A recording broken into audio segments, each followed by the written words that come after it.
Hello दोस्तों, welcome to zero I S में आपका स्वागत है। दोस्तों, जैसा आपको मैंने प्रॉमिस किया था कि EPFO टेस्ट सीरीज के अंदर जो भी पिछले दोस्तों EPFO का एग्ज़ाम हुआ है, चाहे वो AOEO का है या APFC का है, उसमें सब्जेक्ट वाइज दोस्तों प्रीवियस ईयर क्वेश्चन का हम डिस्कशन करेंगे। ठीक है, और इसका PDF भी है, टेस्ट सीरीज ग्रुप में ऐड कर देंगे। और जो बच्चे टेस्ट सीरीज ज्वाइन किए हैं ग्रुप वाला, उसमें सारे PDF उनको मिल जाएगा।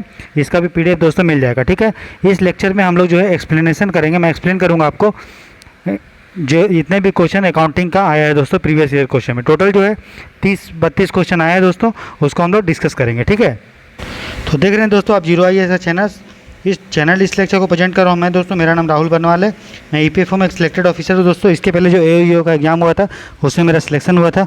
साथ ही दोस्तों मैंने UPSC का मेंस 2020 में, UPPCS का मेंस 2021 में दिया है दोस्तों। ठीक है, जिन बच्चों को इस लेक्चर का PDF और बाकी सारे PDF चाहिए वो मात्र जो है 99 रुपीज़ दे के सारे PDF को दोस्तों ले सकते हैं। और टेस्ट सीरीज ग्रुप का को भी ज्वाइन करके जो है 99 रुपीज़ में टोटल है, PDF भी है, टेस्ट सीरीज ग्रुप है, सभी चीज़ है, मात्र 99 रुपीज़ में उसको आप एक्सेस कर सकते हैं दोस्तों। ठीक है, चलिए बिना टाइम वेस्ट किए शुरू करते हैं आज का लेक्चर। देखिए दोस्तों, एक तरफ मेरा हिंदी का PDF है और दूसरी तरफ हमारा इंग्लिश का PDF है दोस्तों। ठीक है, तो उसी PDF में दोस्तों मैंने ऊपर में आपको इंग्लिश में दे दिया है, हिंदी में क्वेश्चन दे दिया है, फिर उसका सॉल्यूशन दिए हैं, फिर इंग्लिश में क्वेश्चन है, फिर उसका दोस्तों सॉल्यूशन है। ठीक है, चलिए दोस्तों शुरू करते हैं आज का लेक्चर। तो क्वेश्चन नंबर फर्स्ट है दोस्तों, बोला ट्रायल बैलेंस के बारे में निम्नलिखित में से कौन सा कथन दोस्तों सही है। ठीक है, तो मैंने बताया था कि सबसे पहले हम लोग जर्नल बनाते हैं दोस्तों, फिर लेजर और फिर बनाते हैं ट्रायल बैलेंस। तो ट्रायल बैलेंस में क्या होता है, जितने भी अकाउंट्स होते हैं दोस्तों उसका हम लोग बैलेंस दिखाते हैं। ठीक है, तो ये क्या है, यह एक विशेष तिथि पर एक इकाई के विभिन्न बही खाता शेष से युक्त एक बयान है दोस्तों। तो मतलब it is a statement containing the various ledger balance of an entity on a particular date. मतलब जितना भी लेजर में जितना भी अकाउंट्स होता है उसका क्या क्या बैलेंस होता है उसको हम लोग दिखाते हैं किसमें, ट्रायल बैलेंस में दोस्तों। ठीक है, तो आंसर क्या होगा दोस्तों, डी। ठीक है, चलिए आगे देखते हैं। क्वेश्चन नंबर 2 है दोस्तों, बोल रहा wages for paid for installation of a machinery is debited to which one of the following accounts. बोल रहा मशीनरी के स्थापना के लिए भुगतान की गई जो मजदूरी है निम्नलिखित में से किस खाते में डेबिट की जाती है। क्या वो मजदूर खाता में होता है, मजदूरी खाता में, या मशीनरी खाता में, या स्थापना खाता में, प्रॉफिट एंड लॉस अकाउंट में। मैंने बताया था, जैसे कोई आटा चक्की का एग्जाम्पल दिया था कि आटा चक्की मान लिया आपने खरीद के लाया, इसको लाने ले जाने में जो भी भाड़ा लगा आपका, उसके बाद इसको आप कहीं इस्टेब्लिश करेंगे, सीमेंट वीमेंट से फिक्स करेंगे, और फिर पहली बार चलाने तक जितना भी आपको खर्चा होगा मशीन में, प्लस मशीन को लगाने में, मजदूरी में शुरू में, और फिर ट्रांसपोर्टेशन में जितना भी खर्चा होगा दोस्तों, सारे खर्चा मशीनरी में होता है, मशीनरी का होता है। मशीनरी का खर्चा में सिर्फ वो खर्चा नहीं होता है जो उसका परचेजिंग प्राइस रहता है, इसके अलावा मशीनरी को लाने में भी तो कुछ खर्चा हुआ होगा, उसको इस्टेब्लिश करने में खर्चा होगा। तो सारे चीज़ जो आप दिए हो मशीनरी की स्थापना के लिए और मशीनरी पहली बार चला है उस वहाँ तक, सारे खर्चा दोस्तों मशीनरी का खर्चा है। ठीक है, तो उसको कहाँ हम लोग लिखेंगे, मशीनरी अकाउंट में। ठीक है, किस में लिखेंगे, मशीनरी खाता में। अगर यहीं पे क्वेश्चन रहता कि मशीनरी इस्टेब्लिश हो चुका है उसके बाद जो मजदूरी लग रहा है उसको किस में लिखेंगे, तो वो फिर दोस्तों होता है वेज अकाउंट में। वो क्या होता है, मजदूरी खाता में। तो मैं बताना ये चाह रहा हूँ कि जब मशीन जब तक पहली बार चला नहीं है, ठीक है, आपने खरीद के लाया, उसको मजदूरी लगा ढोने ले आने में, इस्टेब्लिश करने में, तो पूरा खर्चा मशीन का खर्चा है। और एक बार अगर मशीन चल गया तो उसके बाद जो भी खर्चा होगा दोस्तों वो मजदूरी का खर्चा होगा। अगर मजदूरी दिए हैं तो मजदूरी का खर्चा, बिजली बिल लगा तो बिजली बिल का खर्चा, तो ये सारा चीज़ है। ठीक है, समझ में आ गया। तो ये तो बोल रहा है कि इंस्टॉलेशन ऑफ मशीनरी में लगाने में तो किस में होगा, मशीनरी खाता में, मजदूरी खाता में। ठीक है, आगे देखिए नेक्स्ट क्वेश्चन है दोस्तों, बोल रहा है what when are current liability payable, जो चालू देनदारियाँ होती है कब दे होती है। तो मैंने बताया था लायबिलिटी दो तरह का होता है। ठीक है, एक करेंट एक नॉन करेंट। करेंट में 1 साल के अंदर होता है जिसमें जो भी बिजनेस से रिलेटेड है, जैसे टाटा का बिजनेस क्या है, गाड़ी बेचना, और टायर वायर खरीदना, तो जो इसके बिजनेस से रिलेटेड उस करेंट वाला चीज़ हो गया। और जो इस बिजनेस से रिलेटेड नहीं, जैसे मान लो टाटा कंप्यूटर खरीद रहा है तो क्या वो बिजनेस रिलेटेड है, नहीं है। क्या टाटा ज़मीन खरीद रहा है, बिजनेस रिलेटेड है, नहीं है, तो उसका वो नॉन करेंट में काउंट होगा, गैर चालू में। तो करेंट में वो होता है जो बिजनेस रिलेटेड है और जिसको 1 साल के अंदर जो है देना होता है। यहाँ पे लायबिलिटी है, यहीं पे अगर एसेट पूछता, करेंट परिसंपत्ति क्या है जिस तो 1 साल के भीतर जिसको उसको प्राप्त होगा। तो यहाँ पे पेएबल है कि 1 साल के अंदर आप देंगे, तो 1 वर्ष के भीतर अगर आप दे रहे हैं तो उसको करंट लायबिलिटी दोस्तों बोलते हैं। ठीक है, समझ में आ गया आपको। चलिए क्वेश्चन नंबर 4 देखते हैं, बोल रहा है is the total of debit and credit side of trial balance the same. बोल रहा है कि क्या जो हम लोग ट्रायल बैलेंस दोस्तों बनाते हैं, ठीक है, तो ट्रायल बैलेंस को यहाँ पे लिख दीजिए, ट्रायल बैलेंस को लिख दीजिए, क्या उसको तुल्यन पत्र बोलते हैं, या यहाँ पे सिंपल लिख दीजिए कि ट्रायल बैलेंस तो बोल रहा है ट्रायल बैलेंस के डेबिट और क्रेडिट का जो योग होता है क्या हमेशा सेम होता है? हमेशा क्या होता है? सेम होता है क्या? नहीं। मैंने बताया था कि सबसे पहले हम लोग जर्नल बनाते हैं, ठीक है, फिर लेजर बनाते हैं, फिर ट्रायल बैलेंस बनाते हैं। ट्रायल बैलेंस में क्या रहता है, एक साइड डेबिट बैलेंस होता है, दूसरे साइड क्रेडिट बैलेंस होता है। जनरली आना इक्वल चाहिए, लेकिन मैंने बताया था इक्वल नहीं आता है। क्यों? क्योंकि एरर के कारण, गलती कारण। हमको एरर पढ़ाना भी, अकाउंटिंग में मैं एरर के बारे में आपको पढ़ाऊँगा, ठीक है। तो मैंने बताया था एरर के कारण होता है दोस्तों, और एरर को फिर हम लोग सस्पेंस अकाउंट एक बनाते हैं, उसमें लिख देते हैं, फिर एरर को सुधार देते हैं और सस्पेंस अकाउंट को फिर हम लोग बंद कर देते हैं, ठीक है। तो हमेशा जो है इक्वल होना चाहिए, लेकिन क्या इक्वल होता है? नहीं होता है। क्यों नहीं होता है? तो there are some times good reason why they differ. तो वही बोल रहा है कि कभी कभी अच्छे कारण होते हैं कि वे अलग है। क्या? और क्या अच्छा कारण क्या है? एरर, गलतियाँ के कारण, ठीक है। तो इसीलिए डेबिट और क्रेडिट का बैलेंस हमेशा इक्वल नहीं होता है, होना चाहिए। लेकिन क्या बोल रहा है इसमें, क्या होता है? अगर यहीं पे लिखता है, आंसर में लिख देता शुड, कि total of debit and credit balance of trial balance should be, इतना रहता है कि होना चाहिए। तो पहला ऑप्शन होना चाहिए, हाँ या नहीं, होना चाहिए। लेकिन क्या होता है? नहीं। क्यों? क्योंकि गलतियाँ होती है, ठीक है। चलिए क्वेश्चन नंबर 5वां देखते हैं दोस्तों। बोर्ड है which one of the following is the first book in which the transaction of a business entity are recorded. निम्नलिखित में से वो कौन सी पहली पुस्तक है जिसमें एक व्यवसायी इकाई का लेन देन दर्ज किया जाता है? तो मैंने बताया था जर्नल, फिर लेजर, फिर ट्रायल बैलेंस, ठीक है। तो क्या होगा दोस्तों? जर्नल में, ठीक है, ठीक है। बाकी चीज़ भी देख लिए। बैलेंस शीट में हम लोग क्या दिखाते हैं दोस्तों? एसेट, लाइबिलिटी, परिसंपत्ति और देनदारियाँ। कैश बुक में क्या दिखाते हैं? जो भी हम लोग रुपया में कैश में लेन देन करते हैं उसको दिखाते हैं कैश बुक में। और लेजर कब बनाते हैं? जर्नल से हम लोग लेजर बनाते हैं। जर्नल में जब हम लिखते हैं तो उसको बोलते हैं जर्नलाइजिंग। क्या बोलते हैं? जर्नलाइजिंग। और लेजर में जब हम लोग लिखते हैं तो उसको क्या बोलते हैं दोस्तों? पोस्टिंग। क्या बोलते हैं? पोस्टिंग। तो 5 का आंसर क्या होगा दोस्तों? जर्नल। जर्नल हम लोग पहली बार लिखते हैं, याद रखिएगा। जर्नल को, इसको हम लोग बुक्स ऑफ ओरिजिनल एंट्री भी बोलते हैं दोस्तों।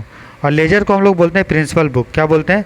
Principal book. ये आप याद रखिएगा, ठीक है। चलिए आगे देखते हैं। जर्नल को डे बुक भी बोलते हैं। क्या बोलते हैं? Day book. मैंने इसे पढ़ाया आपको, डे बुक, ठीक है। तो जो पहले वाला लेक्चर नहीं देखा है वो देखिए, 15 से 18 पेज में पूरा अकाउंटिंग लगभग कंप्लीट किया है। और उसका पीडीएफ चाहिए तो आप 99 रुपीज़ ज्वाइन ले दे के सारे पीडीएफ को दोस्तों ले सकते हैं और आसानी से फटाफट रिवाइज अपना कर सकते हैं, ठीक है। चलिए आगे देखते हैं। और विच one of the following accounting concept is applied by an entity when entity such a new competitor entering in the market and rift between. बोल रहा है कि इनमें से कौन सा अकाउंटिंग कॉन्सेप्ट हम लोग एक एंटिटी यूज करता है जब कोई नया एंटिटी जो दोस्तों मार्केट में आ जाता है। बोल रहा है निम्नलिखित में से कौन सी लेखांकन अवधारणा एक इकाई द्वारा लागू की जाती है जब बाजार में नए प्रतियोगी के प्रवेश और उत्पादन और विपणन विभागों के बीच दरार जैसी घटनाएं का लेखा पुस्तकों में खुलासा नहीं किया जाता है। तो बोल रहा है देखिए, सबसे पहले बोल दिए कि ये सब जो प्रतिद्वंद होता है, जो लड़ाई झगड़ा होता है, रिफ्ट होता है, उसको खुलासा हम लोग नहीं कर सकते। तो मैंने आपको एक कॉन्सेप्ट पढ़ाया था दोस्तों जिसको बोलते हैं मनी मेजरमेंट। मनी मेजरमेंट तो बोल रहा है कि अगर लड़ाई वड़ाई होता है तो उसको रिकॉर्ड नहीं करते, उसके कारण भी तो कंपनी को लॉस होगा। मान लीजिए टाटा है और अंबानी है, दोनों के बीच में लड़ाई हो गया, तो लड़ाई के कारण कंपनी में लॉस पड़ेगा ना, हानि होगा। लेकिन क्या इस लड़ाई को आप रिकॉर्ड कर सकते हैं क्या? नहीं, नहीं रिकॉर्ड करें। क्यों? क्योंकि इसको हम लोग मनी में नहीं नाप सकते हैं। तो मैंने बताया था कि वही चीज़ हम लोग रिकॉर्ड करते हैं दोस्तों जिसको हम लोग मनी में नाप सकते हैं, ठीक है। तो जो धन मापन कॉन्सेप्ट है वो ये बोलता है कि जब तक किसी चीज़ को मनी में आप नहीं नाप सकते हो तब तक आप उसको रिकॉर्ड नहीं करेंगे, ठीक है। बाकी कॉन्सेप्ट के बारे में देख लीजिए।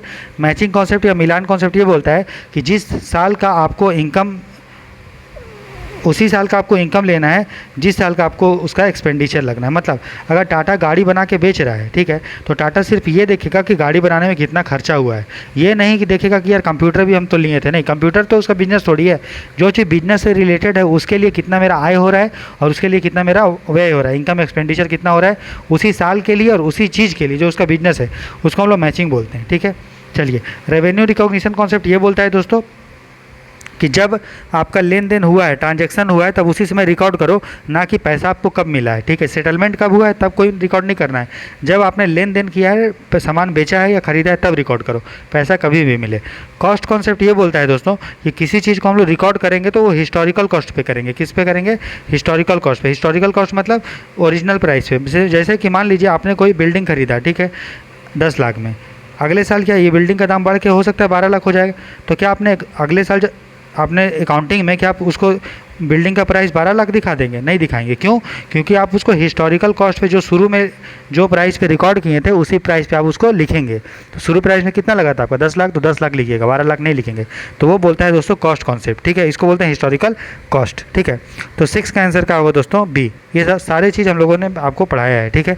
चलिए क्वेश्चन नंबर 7 देखिए, बोला विच one of the following concerns prepare receipt and payment account. इनमें से कौन सा संस्थान प्राप्तियों और भुगतान खातों को तैयार करता है? तो मैंने बताया था दोस्तों एनपीओ को पढ़ाया था। ये सारे चीज़ पढ़ाए गए हैं, बताइए कमेंट सेक्शन में इसे पढ़ाया हो कि नहीं। जो बच्चे क्लास किए हैं रेगुलर वो बताइएगा। तो एनपीओ बताइए, मैंने बताया था दोस्तों रिसिप्ट एंड पेमेंट अकाउंट बनाता है कि जितना पैसा उसके पास आता है और जितना पैसा वो पेमेंट करता है तो सारी चीज़ को वो रिकॉर्ड करता है। तो कौन बनाता है? एनपीओ, नॉट प्रॉफिट ऑर्गेनाइजेशन, जो ट्रेड नहीं करता, जो व्यापार दोस्तों नहीं करता है, ठीक है। तो नॉन ट्रेडिंग कंपनी जो होता है वो बनाता है आपका रिसिप्ट एंड पेमेंट अकाउंट, ठीक है, वो आपको ध्यान देना है, ठीक है। तो क्या होगा दोस्तों? गैर व्यापारिक प्रतिष्ठान, ठीक है, मैंने बताया था अच्छे से इसके बारे में। आगे देखिए क्वेश्चन नंबर 8 बोल रहा है which one of the following statement is correct about income and expenditure account. बोल रहा है इनकम और एक्सपेंडिचर अकाउंट के बारे में कौन सा कथन सही है। तो मैंने जब आपको अकाउंट का टाइप्स बताया था तो एक बताया था रियल अकाउंट और एक बताया था दोस्तों, एक बताया था आपका रियल अकाउंट और एक बताया था नॉन रियल अकाउंट बताया था। फिर पर्सनल अकाउंट और इम्पर्सनल अकाउंट क्लासीफाई किए थे, ठीक है। उसी में टाइप बताया था मैंने नॉमिनल अकाउंट। नॉमिनल अकाउंट मतलब जो उस साल से रिलेटेड है। तो इनकम एंड एक्सपेंडिचर अकाउंट दोस्तों वो हमारा कौन सा अकाउंट है? वो हमारा नॉमिनल अकाउंट है। मैंने इसके बारे में आपको बताया था कि आय और व्यय जो खाता होता है वो एक हमारा नॉमिनल अकाउंट होता है, वो एक नाममात्र का खाता होता है, वो रियल अकाउंट नहीं होता है। क्योंकि रियल अकाउंट में हम लोग एसेट और लाइबिलिटी दोस्तों दिखाते हैं, तो वास्तविक खाता नहीं, क्योंकि वास्तविक खाता परिसंपत्ति और देनदारी को दिखाया जाता है। वो एक पर्सनल अकाउंट भी नहीं है, क्योंकि पर्सनल अकाउंट जो होता है वो किसी कंपनी के नाम पे होता है, राम श्याम मोहन किसी आदमी के नाम पे होता है, या फिर जो है रिप्रेजेंटेटिव पर्सनल अकाउंट जो होता है जो आपका प्रीपेड एक्सपेंस और ये सारा चीज़ उसमें लिखते हैं, ठीक है। तो पर्सनल अकाउंट है, ठीक है। और रिप्रेजेंटेटिव पर्सनल अकाउंट दोस्तों वही सब होता है जो मैंने आपको बताया, ठीक है, कि प्रीपेड जिसमें वर्ड जुड़ा होता है, ये सब मैंने आपको बताया है। और इसका पीडीएफ भी है, मात्र जो है 19 पेज में आपको पूरा अकाउंटिंग दोस्तों पढ़ाया है। और जो चीज़ बचा हुआ है उसको भी 4-5 पेज में पढ़ा के कंप्लीट कर देंगे, ठीक है। तो इसका आंसर क्या होगा दोस्तों? It is a nominal account, ठीक है। आय और व्यय क्या होता है?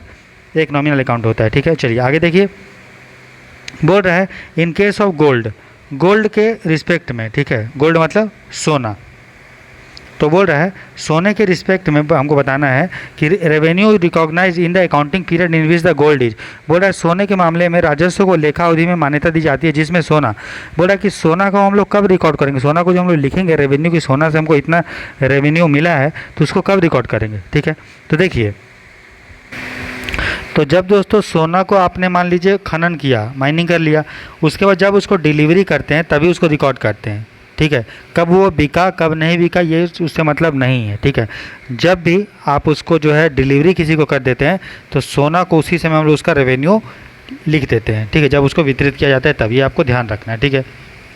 एक चीज़ है, थोड़ा सा एक इसमें डाउट है, थोड़ा बता देता हूँ आपको। देखिए दोस्तों, सबसे पहले यहाँ ध्यान दीजिए क्या बोल रहा है सोना। मैंने बताया था कि किसी चीज़ को हम लोग जब तक रिकॉर्ड नहीं करते हैं दोस्तों, जब तक उसको हम लोग बेचते नहीं हैं, ठीक है। जब बेचेंगे उसी दिन रिकॉर्ड कर देंगे। इसी को बोलते हैं रेवेन्यू रिकॉग्निशन कॉन्सेप्ट दोस्तों, कि रेवेन्यू उसी समय रिकॉर्ड करो जब उसको क्या करो, बेचो। ये होता है नॉर्मल केस में, कि जैसे कि आपने टाटा गाड़ी बेचा तो उस समय उसको रिकॉर्ड कर लेगी, ठीक है। लेकिन जो सोना के मामले में क्या होता है दोस्तों, सोना के मामले में जब आपने उसको माइनिंग कर लिया, खनन कर लिया, तो उसी समय उसको रिकॉर्ड करते हैं। नॉर्मल केस में क्या होता है कि जब उसको आप बेचते हैं तब रिकॉर्ड करते हैं, ठीक। लेकिन सोना के केस में क्या होता है, जब उसको माइन आप करते हैं तब आपको उसको रिकॉर्ड करना है, खनन के समय, ठीक है। तो ये आपको ध्यान देना है। इसलिए आंसर क्या होगा दोस्तों इसका? सी, खनन, खनन वाला, ठीक है। ना कि जब उसको आप डिस्ट्रीब्यूट करते हो तब, ना कि उसको जब बेचते हैं तब, या ना उसको खनन के लिए पहचान करते हैं तब। जब उसको आप माइनिंग करेंगे तो उसी समय आप उसको रिकॉर्ड कर लेंगे। किसी टाटा मान लो किसी का माइंस है, ठीक है, जैसे रिलायंस का मान लीजिए माइंस है या किसी का माइंस है, तो जितना वो खनन की बस उसी समय उसको रिकॉर्ड कर लेगी कि हम इतना वैल्यू का जो है खनन किए। कितना में बिका कितना में नहीं बिका ये सब बात है, ठीक है, समझ में आया। चलिए ये चीज़ है। अगला है 10वां क्वेश्चन है दोस्तों, बोल रहा है as per the traditional approach के अनुसार the expense to be matched with the revenue is based on. बोल रहा है पारंपरिक दृष्टिकोण के अनुसार, ठीक है, राजस्व के साथ मिलान किए गए व्यय पर आधारित है। तो बोल रहा है कि राजस्व जो हम लोग मिलान करते हैं तो वो किस पे करते हैं दोस्तों? तो मैंने अभी आपको बताया कि हम लोग उसको सिर्फ ओरिजिनल कॉस्ट पे करेंगे। ओरिजिनल कॉस्ट को ही हम लोग क्या बोलते हैं दोस्तों? Historical cost. पैसा क्या अप हुआ डाउन हुआ उसके फ़र्क नहीं पड़ता, वो शुरू में कितना आपको खर्चा हुआ, ठीक है, तो उसी को ओरिजिनल कॉस्ट बोलते हैं। तो जो आपका रेवेन्यू हो रहा है, जिस चीज़ का आपका रेवेन्यू राजस्व जिस चीज़ से आप प्राप्त कर रहे हैं, उसी के लिए आपको कितना खर्चा शुरू में देना पड़ा, उसी को दोस्तों क्या बोलते हैं, ओरिजिनल कॉस्ट, ठीक है, मूल लागत। तो उसी पे 1 साल का रेवेन्यू और उस साल का खर्चा हम लोग रिकॉर्ड करते हैं, ठीक है। तो याद रखिएगा ये ओरिजिनल कॉस्ट पे उसका प्राइस क्या हो गया, अप हो गया डाउन हो गया, उससे फ़र्क नहीं पड़ता है, शुरू में आपको कितना लगा था, ठीक है। तो ये हो गया 10 का होगा आंसर है। अब बोल रहे हैं दोस्तों प्रीलिमिनरी एक्सपेंस। प्रीलिमिनरी मतलब समझते हैं, जैसे बिजनेस, मान लिया टाटा ने बिजनेस शुरू अभी नहीं किया, बनाया कुछ नहीं है, लेकिन ये बताइए इसका ज़मीन का तो रजिस्ट्री कराना पड़ेगा, रजिस्ट्रेशन करवाना पड़ेगा होगा, और भी कनेक्शन लेना पड़ेगा, बहुत सारा चीज़। तो बिजनेस शुरू होने से पहले जो भी खर्चा होता है उसको दोस्तों प्रीलिमिनरी एक्सपेंस बोलते हैं, ठीक है। और जो भी प्रीलिमिनरी एक्सपेंस होता है दोस्तों, प्रारंभिक व्यय, वो उसको हम लोग डिफर्ड रेवेन्यू एक्सपेंडिचर बोलते हैं। क्या बोलते हैं? Deferred revenue expenditure. कहने का मतलब ये है कि मान लीजिए टाटा ने एडवर्टीजमेंट के लिए अभी प्रचार, अभी बिजनेस उसका रन हुआ नहीं, चालू हुआ है, ठीक है। तो बिजनेस मान लीजिए उसने बुलाया अपना, टाटा छोड़िए, अंबानी ने बुलाया दोस्तों, किसी को बुला लिया, विराट कोहली को मान लो, बोल दिया 10 करोड़ रुपये आप जो है प्रचार करने के लिए मैं आपको दे रहा हूँ, ठीक है। तो एक बताइए, जो अंबानी है 10 करोड़ रुपया का उसका खर्चा है, तो क्या वो 10 करोड़ रुपया एक ही साल दिखा देगा क्या? नहीं। क्या वो थोड़ा, ये क्या करेगा, 10 करोड़ रुपये का थोड़ा थोड़ा टुकड़े में काट देगा और दिखा देगा यार कि मेरा इस साल खर्चा हुआ 50 लाख, अगले साल खर्चा हुआ 50 लाख। तो उसको हम लोग बोलते हैं दोस्तों डिफर्ड रेवेन्यू एक्सपेंडिचर, जिसमें जो खर्चा होता है उसको एक साथ ना दिखा के उसको हम लोग डिफ़र कर देते हैं कुछ समय के लिए और थोड़ा थोड़ा करके दिखाते हैं। इसको बोलते हैं दोस्तों प्रीलिमिनरी एक्सपेंस। जो प्रीलिमिनरी एक्सपेंस होता है, ठीक है, ये बिजनेस शुरू होने से पहले जितना भी खर्चा होता है वो होता है, प्लस एडवर्टीजमेंट का खर्चा, ये सब इसमें दोस्तों शामिल होता है, ठीक है। तो 11 का आंसर होगा दोस्तों डिफर्ड रेवेन्यू एक्सपेंडिचर। क्या होगा दोस्तों? डिफर्ड रेवेन्यू एक्सपेंडिचर, ठीक है, डिफर्ड रेवेन्यू एक्सपेंडिचर। क्यों डिफर्ड? क्योंकि उसको एक साथ वो नहीं दिखाता है, तो अस्थगित राजस्व व्यय, ठीक है, डिफर्ड रेवेन्यू एक्सपेंडिचर, ठीक है, समझ में आ गया। चलिए क्वेश्चन नंबर 12 है दोस्तों, बोल रहा है depreciation of fixed asset is an example of. अचल संपत्तियों का मूल्य ह्रास। तो मैंने मूल्य ह्रास के बारे में बहुत अच्छे से आपको पढ़ा है। तो मैंने बताया था, कोई भी मान लिया आपके पास ट्रैक्टर है, इसका मूल्य अगर आपका अभी आपने मान लिया 10 लाख में खरीदा, तो 10 साल के बाद इसका मूल्य जो है 2 लाख रुपये होगा या 5 लाख रुपये होगा। तो जो आपका 10 साल में मूल्य घट गया 5 लाख रुपया, उसका मतलब क्या होगा? डिप्रिसिएट कर गया। तो 5 लाख मूल्य आपका घटा हर 10 साल में, तो हर साल कितना घट रहा है? 50,000 रुपया। तो आप हर साल क्या करोगे? अपने प्रॉफिट में से 50,000 रुपया डिप्रिसिएशन के रूप में दोस्तों हटाते जाओगे। तो ठीक है, और चूँकि इसको अब हर साल घटा रहे हैं, हर साल घटा रहे हैं, इसीलिए ये आपका एक तरह का खर्चा है और ये आपका रेवेन्यू एक्सपेंडिचर बोला जाता है। क्या बोला जाता है? Revenue expenditure. लेकिन चूंकि ये क्या आपको इस हाथ से आपका पैसा जा रहा है? नहीं, आपका सामान का मूल्य घट रहा है, हाथ से कोई पैसा नहीं जा रहा है, इसीलिए रेवेन्यू एक्सपेंडिचर तो है, लेकिन ये नॉन कैश है। नॉन कैश मतलब गैर रोकड़, हाथ से कुछ पैसा नहीं जा रहा है, बस मशीन का मूल्य घटते जा रहा है। चूँकि हर साल घट रहा है इसलिए रेवेन्यू का चीज़ है, और चूँकि पैसा नहीं है इसलिए नॉन कैश है। नॉन कैश, समझ में आया? इसलिए इसको बोलते हैं नॉन कैश रेवेन्यू एक्सपेंडिचर। तो डिप्रिसिएशन क्या है दोस्तों? Non cash revenue expenditure. बात से मैं डिफर्ड रेवेन्यू एक्सपेंडिचर क्या होता है मैंने बता दिया। और कैपिटल एक्सपेंडिचर मतलब होता है कैपिटल चीज़ को लेने के लिए, जैसे टाटा ने कहीं बड़ा बिल्डिंग ले लिया, बड़ा चीज़ जो बिजनेस रिलेटेड नहीं है, तो उसको कैपिटल एक्सपेंडिचर बोलते हैं। और कैपिटल गेन क्या होता है? कैपिटल गेन का मतलब जैसे बिल्डिंग का दाम था 10 लाख रुपया, अगले साल मान लो बिल्डिंग का दाम हो गया 12 लाख, तो टाटा को क्या हुआ? 2 लाख रुपये का कैपिटल में गेन हो गया, उसको बोलते हैं दोस्तों कैपिटल गेन। समझ में आ गया? तो 12 का आंसर क्या होगा? डी। आगे देखिए क्वेश्चन नंबर 13, बोला in the context of accounting the term IFRS। मैंने भी ये पढ़ा है। IFRS क्या होता है दोस्तों? इंटरनेशनल फिनेंशियल रिपोर्टिंग स्टैंडर्ड, मतलब इंटरनेशनल फिनेंशियल रिपोर्टिंग स्टैंडर्ड। तो आंसर क्या होगा बताइए? 13 का आंसर होगा दोस्तों ए। ये है अंतर्राष्ट्रीय, ठीक है, वित्तीय रिपोर्टिंग मानक, है ना, अंतर्राष्ट्रीय वित्तीय रिपोर्टिंग मानक, ठीक है, भारत का नहीं है, ठीक है, भारत का क्या होता है? IND-AS होता है, इंडियन अकाउंटिंग स्टैंडर्ड्स होता है ना, ठीक है, या नेशनल फाइनेंशियल NFRS बोल सकते हैं, नेशनल फिनेंशियल रिपोर्टिंग स्टैंडर्ड्स, लेकिन इंटरनेशनल रहता है, अंतर्राष्ट्रीय वित्तीय रिपोर्टिंग मानक, ठीक है। चलिए, तो 13 का आंसर क्या होगा दोस्तों? ए। आगे देखिए, हिंदी में कुछ वर्ड इधर उधर हुआ है, इसलिए मैंने दोनों PDF में आपको हिंदी इंग्लिश दोनों भी दे दिया है, ठीक है। तो जिसको भी थोड़ा सा भी डाउट हो तो वो जो है देख सकता है इंग्लिश वाला PDF, ठीक है। चलिए, लिगेसी और जनरली, लिगेसी क्या होता है दोस्तों? तो मैंने जब आपको NPO पढ़ाया था तो उसमें आपको एक पढ़ाया था कैपिटल रिसिप्ट। क्या पढ़ाया था दोस्तों? कैपिटल रिसिप्ट और कैपिटल पेमेंट। तो कैपिटल रिसिप्ट में मैंने बताया था कि कैपिटल जो रिसिप्ट होता है दोस्तों, वो एक तरह का आपका क्या होता है, लाइबिलिटी। क्या होता है, कैपिटल लाइबिलिटी होता है ना। कैपिटल लाइबिलिटी, अगर बाहर से आपको किसी ने लोन दिया है या किसी ने आपको बोला है कि ये जो चीज़ है वो आप उसी चीज़ पे खर्च, जैसे मान लो लीगेसी मतलब क्या होता है, विरासत का मतलब ये होता है, जैसे मान लो कोई एनजीओ है, ठीक है, तो कोई आदमी मर रहा है, तो वो ये बोल रहा है कि मरने के बाद मेरा जो भी पैसा है मैं इसको देता हूँ, ठीक है, और आप जो है इसको इस चीज़ पे खर्च करो, ठीक है। तो जो विरासत है दोस्तों, ये कंपनी के लिए क्या है दोस्तों, लायबिलिटी है।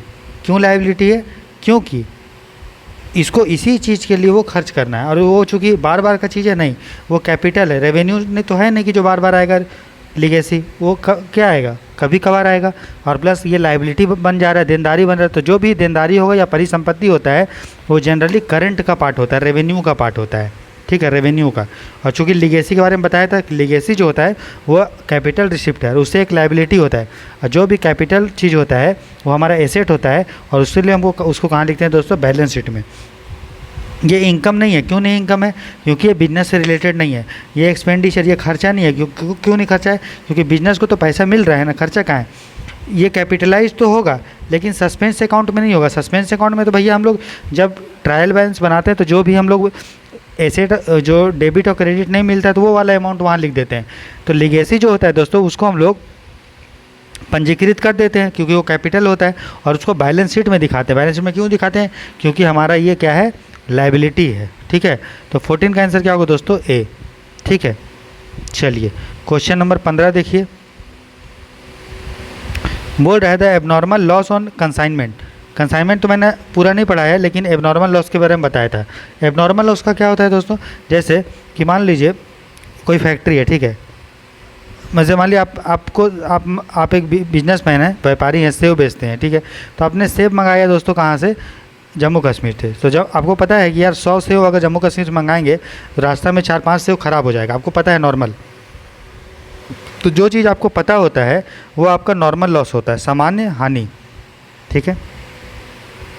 और जो चीज़ आपको पता नहीं होता है, जैसे मान लिया आपका फैक्ट्री में आग लग गया तो आपका पूरा सेब ख़त्म हो गया, तो क्या पता था कि आग लगने वाला है, नहीं। तो वैसा चीज़ को एबनॉर्मल लॉस बोलते हैं। क्या बोलते हैं दोस्तों, एबनॉर्मल लॉस।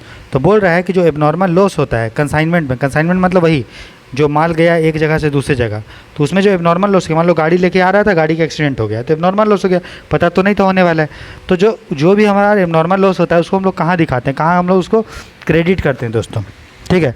तो उसको कहाँ क्रेडिट करेंगे, कंसाइनमेंट अकाउंट में। कहाँ क्रेडिट करेंगे दोस्तों, कंसाइनमेंट अकाउंट में। कंसाइनमेंट अकाउंट पता है, जब भी सामान भेजा जाता है तो एक अकाउंट क्रिएट किया जाता है जिसको बोलते हैं कंसाइनमेंट अकाउंट, ठीक है। तो जो कंसाइनर होता है, ठीक है, कंसाइनर मतलब जो सामान भेजता है, ठीक है, तो एक कंसाइनमेंट अकाउंट मेंटेन करता है, ठीक है। तो उसी कंसाइनर अकाउंट में एबनॉर्मल लॉस को दोस्तों वो लिख देता है, ठीक है, समझ में आया। तो याद रखिएगा, तो कंसाइनर जो सामान जो भी होता है कंसाइनमेंट में, उसको जो है लिखा जाता है कहाँ पे दोस्तों, कंसाइनमेंट अकाउंट में, ठीक है। जैसे चोरी लग गया, आग लग गया या डैमेज हो गया, पूरा पलट गया, तो सारे चीज़ कंसाइनमेंट अकाउंट में दोस्तों हम लोग क्रेडिट करते हैं, ठीक है। तो क्रेडिट कहाँ पे करेंगे, कंसाइनमेंट अकाउंट में, ठीक है। अच्छा, और एक और अकाउंट बनाते हैं, abnormal loss account, abnormal loss account. तो एबनॉर्मल लॉस अकाउंट में हम लोग करेंगे डेबिट, ठीक है, याद रखिएगा। अगर लॉस हो रहा है तो एबनॉर्मल लॉस या तो कोई भी लॉस हो तो लॉस अकाउंट में क्या करते हैं, डेबिट। और क्रेडिट कहाँ करते हैं, कंसाइनमेंट अकाउंट में। कहाँ करते हैं दोस्तों, कंसाइनमेंट अकाउंट में। कंसाइनमेंट अकाउंट बनाता कौन है, कंसाइनर। कौन बनाता है, कंसाइनर, ठीक है। इसका एक्सप्लेनेशन मैं दे दूंगा तो आप उसको और अच्छे से पढ़ के समझ सकते हैं। वैसे मैंने अच्छे से आपको समझा रहा है, आपको कोई दिक्कत नहीं होगा दोस्तों, ठीक है। चलिए आगे बोल रहे हैं, when goods are purchase for the joint venture the amount is debited to. बोल रहा है जब एक संयुक्त उद्यम के लिए सामान खरीदा जाता है, तो ज्वाइंट वेंचर समझ रहे हैं, जैसे ज्वाइंट वेंचर मतलब एक दो आदमी जब मिल के, ठीक है, रिस्क लेके कोई काम करता है तो उसको हम लोग दोस्तों बोलते हैं ज्वाइंट वेंचर, ठीक है।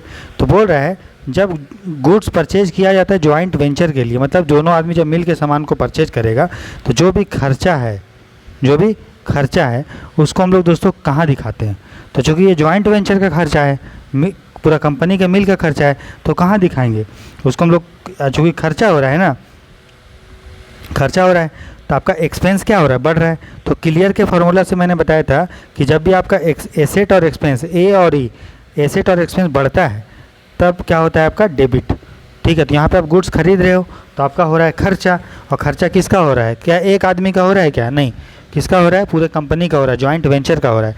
इसलिए जॉइंट वेंचर अकाउंट में इसको क्या करेंगे, डेबिट, क्योंकि आपका एक्सपेंस जो हो रहा है क्या हो रहा है, बढ़ रहा है दोस्तों। ठीक है, तो जब भी गुड्स आप परचेज करते हैं तब जो भी राशि डेबिट की जाती है, चूँकि आपका खर्चा हो रहा है तो इसको संयुक्त उद्यम खाता में दोस्तों, जॉइंट वेंचर अकाउंट में आप उसको डेबिट करेंगे। ठीक है, तो 16 का आंसर क्या होगा दोस्तों, बी। समझ में आ गया, ये आपको ध्यान देना है। नेक्स्ट दोस्तों क्वेश्चन है, बोल रहा है consider the following information. Rate of gross profit, मतलब प्रॉफिट जो है 25% है किस पे, on cost of goods sold. ठीक है, तो बेची गई वस्तुओं की बिक्री पर 25% दोस्तों आपका क्या है, प्रॉफिट है। ठीक है, और बेचा कितना में, सेल्स कितने का हो रहा है दोस्तों, 20,000 रुपये का। ठीक है, तो बोल रहा है निम्नलिखित में से कुल लाभ का योग कितना है, बोला ग्रॉस प्रॉफिट कितना हो रहा है। तो देखिए बेचा कितना में है, 20 लाख में। अब बोल रहा है जो ग्रॉस प्रॉफिट है कितना है दोस्तों, 25% क्या बोल रहा है, लाभ हो रहा है। किस पे लाभ हो रहा है, बोल रहा है जो भी सामान बेचे हो ना उसका बिक्री पर। ठीक है, तो मान लो आपने सामान बेचा है 100 रुपये का। ठीक है, तो बोल रहा है कि जितने का बेचे हो उसका 25% दोस्तों कितना क्या हो रहा है आपका, प्रॉफिट, जितने का बेचे हो। तो अब अगर 100 रुपये का बेचे हो तो एक्स का 25% आपका दोस्तों हो रहा है प्रॉफिट। ठीक है, तो इतने का इतना सामान आपने जो है दोस्तों ख़रीदा था, इतने का बोल रहा है ना कि जितना पे जो सामान आप बेचे हो उसका बिक्री पर, मतलब परचेजिंग प्राइस पे, तो आपने कितना का परचेज किया था, 100 रुपये का। आपको जो है प्रॉफिट कितना हुआ है, बोल रहा है जितने का बेचे थे, जो सामान बेचे थे उसका बिक्री पे आपने बिक्री किया था, कितने में ख़रीद किया था, कितना का सामान खरीद किया था, 100 रुपये का। ठीक है,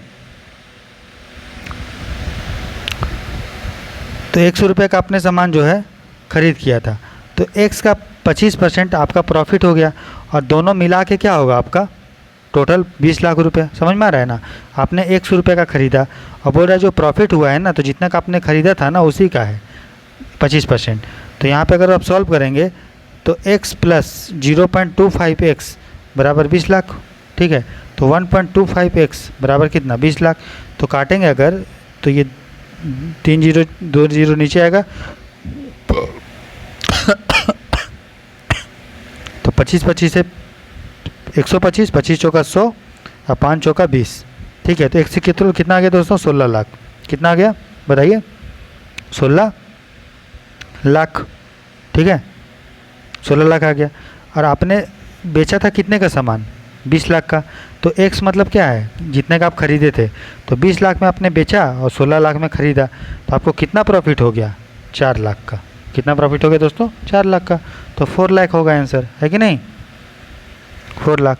समझ में आया, तो सिंपल क्वेश्चन एकदम आया था, जो आप प्रॉफिट एंड लॉस में सॉल्व करते बस वही था। तो बस इसमें कंफ्यूज करने के लिए दे दिया था कॉस्ट ऑफ गुड्स सोल्ड। ठीक है, कॉस्ट ऑफ गुड्स सोल्ड। तो कॉस्ट ऑफ गुड्स सोल्ड मतलब क्या होता है दोस्तों, क्रय मूल्य। क्या होता है, क्रय मूल्य, कॉस्ट प्राइस। क्या होता है, कॉस्ट प्राइस। ठीक है, चलिए आगे देखते हैं। क्वेश्चन नंबर 18 बोल रहा है branch account is under the debtor system. तो बोल रहा है डेटर सिस्टम मतलब क्या होता है, डेटर मतलब जिसको आपने जो है उधार में क्या बेचा है, उधार में क्या दिया है, सामान, और बदले में वो आपको पैसा देगा, वो डेटर होता है। तो बोल रहा है डेटर सिस्टम के अंदर जो ब्रांच अकाउंट होता है वो क्या होता है दोस्तों। तो देखिए एक ब्रांच अकाउंट का मतलब मान लीजिए एसबीआई एक शाखा है। ठीक है, हेड ऑफिस, तो इसके अंदर बहुत सारा ब्रांच होगा। जैसे मान लीजिए हेड ऑफिस रांची में है, तो रांची के अंदर भी तो छोटा छोटा जगह होगा ना एसबीआई का, तो यहाँ भी होगा, यहाँ भी, यहाँ भी, यहाँ भी, और सभी एसबीआई का ही ब्रांच है। तो ये हुआ ब्रांच। तो एसबीआई वाला जब ये वाला जो हेड ऑफिस होगा रांची वाला, जब बोलेगा कि अच्छा हम इस बैंक को इस महीना इतना खर्चा दिए, एसी वेसी ये सब का चीज़ का इतना खर्चा हुआ, और हमको ये कमा के कितना रुपये दे रहा है। ठीक है, तो कितना हम इसको खर्चा किए और कितना हमको दे रहा है, तो ये इसी को हम लोग ब्रांच अकाउंट बोलते हैं। ब्रांच अकाउंट मतलब जो भी ब्रांचेज होते हैं वो अपना अकाउंट मेंटेन करता है। या हेड ऑफिस मेंटेन करता है ब्रांच को, तो उसको हम लोग बोलते हैं दोस्तों डेटर सिस्टम के अंडर ब्रांच अकाउंट को मेंटेन करना। और चूँकि इसमें देखा जाता है कि कितना जो है उसको इस साल इस महीना हम पैसा दिए थे, कितना उसका खर्चा हुआ और कितना वो हमको कमा के दोस्तों हेड ऑफिस भेजा। तो चूँकि हम उसको देख रहे हैं कितना आय हुआ कितना व्यय हुआ, और जब भी इनकम और एक्सपेंडिचर का बात होता है तो हमारा पर्सनल अकाउंट का अंदर होता है दोस्तों, ठीक है। तो वो हो गया पर्सनल अकाउंट, ठीक है, समझ में आया, पर्सनल अकाउंट। और चूँकि यहाँ पे डेटर सिस्टम बोल रहा है, ठीक है, डेटर मतलब डेटर कौन होता है, जिसको पैसा देना होता है। तो ब्रांच अगर कुछ पैसा लिया है तो वापस भी तो करेगा ना। तो डेटर सिस्टम के अंदर में जो ब्रांच अकाउंटिंग होता है उसको हम लोग क्या बोलते हैं दोस्तों, पर्सनल अकाउंट। क्या बोलते हैं, पर्सनल अकाउंट। समझ में आ गया, सॉरी उसको क्या बोलते हैं, नॉमिनल अकाउंट। हाँ मैं भी क्या बोल रहा हूँ आपको, उसको क्या बोलते हैं दोस्तों, नॉमिनल अकाउंट, क्योंकि एक तरह का ये है, क्या है, खर्चा। क्या है दोस्तों, खर्चा, ठीक है, समझ में आ गया। तो नॉमिनल अकाउंट क्यों हुआ, क्योंकि हेड ऑफिस के लिए जो ब्रांच अकाउंट है वह एक तरह का खर्चा हुआ, ठीक, समझ गए। चलिए नेक्स्ट क्वेश्चन देखिए दोस्तों, बोला under which schedule of the company act the format of financial statements are prescribed, ठीक है। तो देखिए सबसे पहले तो ये जानना चाहिए फाइनेंशियल स्टेटमेंट क्या क्या होता है दोस्तों। तो 4 तरह का फाइनेंशियल स्टेटमेंट होता है। एक होता है cash flow statement, cash flow, तो बिजनेस में कितना पैसा आया कितना पैसा गया ये सब उसको रिकॉर्ड करने के लिए कैश फ्लो स्टेटमेंट होता है। तो पहला तो ये हो गया। दूसरा होता है दोस्तों बैलेंस शीट, बैलेंस शीट ये भी हमारा फाइनेंशियल स्टेटमेंट जिसमें एसेट लायबिलिटी दिखाते हैं। उसके बाद एक है दोस्तों प्रॉफिट एंड लॉस अकाउंट, जिसमें प्रॉफिट एंड लॉस दिखाते हैं कंपनी का। और एक होता है notes to account, notes to account. तो 4 तरह का दोस्तों बैलेंस शीट होता है, ये फाइनेंशियल स्टेटमेंट होता है, balance sheet, notes to account, profit and loss and cash flow, ठीक है। तो बोल रहा है ये जो हम लोग फॉर्मेट बनाते हैं कि किसको किधर लिखते हैं, डेबिट को किधर लिखते हैं, क्रेडिट को किधर लिखे, कैश बुक देखने में कैसे, कैश फ्लो स्टेटमेंट देखने में कैसा होगा, बैलेंस शीट कैसा होगा, वो सब कंपनी एक्ट में लिखा गया है, ठीक है। तो बोल रहा है कंपनी एक्ट के कौन सा सेक्शन में ये लिखा गया है दोस्तों, ठीक है। ठीक है दोस्तों, तो फाइनेंशियल स्टेटमेंट क्या होता है मैंने बता दिया। तो ये जो फॉर्मेट होगा वो कहाँ उल्लेख है, किस तरह से बनाएंगे हम, शेड्यूल 3 में, ठीक है। कमेंट सेक्शन आप लिख के बताइए कि शेड्यूल 1, 2 और 4 में क्या क्या उल्लेख है, मतलब शॉर्ट में बता दीजिए। जैसे कि शेड्यूल 3 में तो मैंने बता दिया फॉर्मेट लिखा हुआ है फाइनेंशियल स्टेटमेंट का, तो 2 में क्या लिखा है और 1 में क्या लिखा है और 4 में क्या लिखा है ये बस बता दीजिए, ठीक है, समझ बता देंगे इतना। चलिए आप देखते हैं दोस्तों क्वेश्चन नंबर 20 बोल रहा है in the absence of any provision in the partnership agreement. तो मैंने आपको साझेदारी समझौता पार्टनरशिप एग्रीमेंट के बारे में बताया है कि जब कोई भी प्रोविज़न नहीं होता है दोस्तों, प्रोविज़न नहीं होता है मतलब कोई भी प्रावधान नहीं होता है, कोई भी पार्टनर के बीच में एग्रीमेंट नहीं होता है, तो उस केस में क्या होगा दोस्तों, ये क्वेश्चन है, ठीक है। बोल रहा है in the absence of any provision in the partnership agreement profit and loss are shared by the partner. तो बोल रहा है प्रॉफिट एंड लॉस किस तरह से शेयर किया जाता है, ठीक है। बोल रहा है in the ratio of the capital of partners equally in the ratio of loans given by the partner in the ratio of initial capital. देखिए जब कोई समझौता होगा या नहीं तो किस आधार पे होगा, क्या कैपिटल के आधार पे होगा या लोन्स के आधार पे, तो भी कोई समझौता है ही नहीं, तो क्या करेंगे। जब कोई भी समझौता नहीं होता है तो जो भी पैसा आता है दोस्तों, प्रॉफिट होता है या लॉस होता है, वो सब में बराबर बराबर बढ़ जाता है, क्योंकि क्या हुआ है, एग्रीमेंट ही नहीं हुआ है किस आधार पे होगा तो, ठीक है। अगर बोलते कि कैपिटल जो जितना पैसा डाला है उसके आधार पे होगा तो उसके आधार पे होता। अगर कोई बोला कि नहीं जो लोन दिया है जितना उसके आधार पे होगा, या कोई बोला कि नहीं शुरू में जितना कोई कैपिटल लगाया उसके आधार पे होगा, तो कोई कुछ बताया ही नहीं है ना भैया, तो कैसे होगा, समान रूप से होगा, ठीक है। 20 का आंसर क्या होगा दोस्तों, बी। आगे देखिए इसमें कुछ क्वेश्चन क्या है कि लेबर लॉ का भी डाल दिया गया है। बोल रहा था view that people can learn through observation and direct experience is associated with which one of the following theory of learning. बोल रहा है कि जब आप किसी को ऑब्जर्व करके, ठीक है, देख के अवलोकन करके समझते हैं, सीखते हैं, तब उसको हम लोग क्या बोलते हैं दोस्तों, ठीक है। तो ऑप्शन है, तो बोल रहा जब आप समाज को देख के सीखते हो, व्यक्ति को देख के सीखते हो तो क्या होता है, तो क्या वो सामाजिक शिक्षा है। सामाजिक शिक्षा क्या होता है, एक दूसरे को देख के सीखते हैं।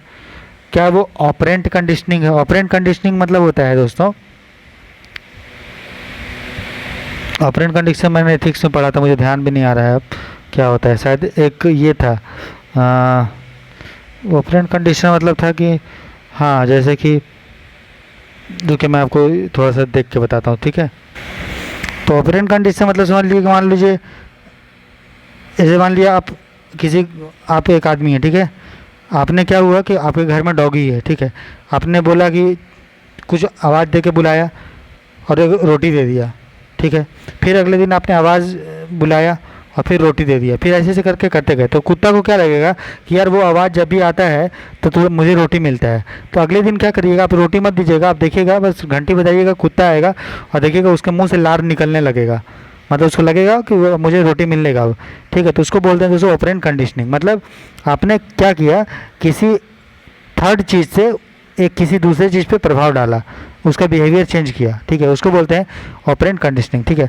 रीइंफोर्समेंट का क्या मतलब होता है कि हम किसी पे फोर्स करके उसका बिहेवियर को चेंज करते हैं।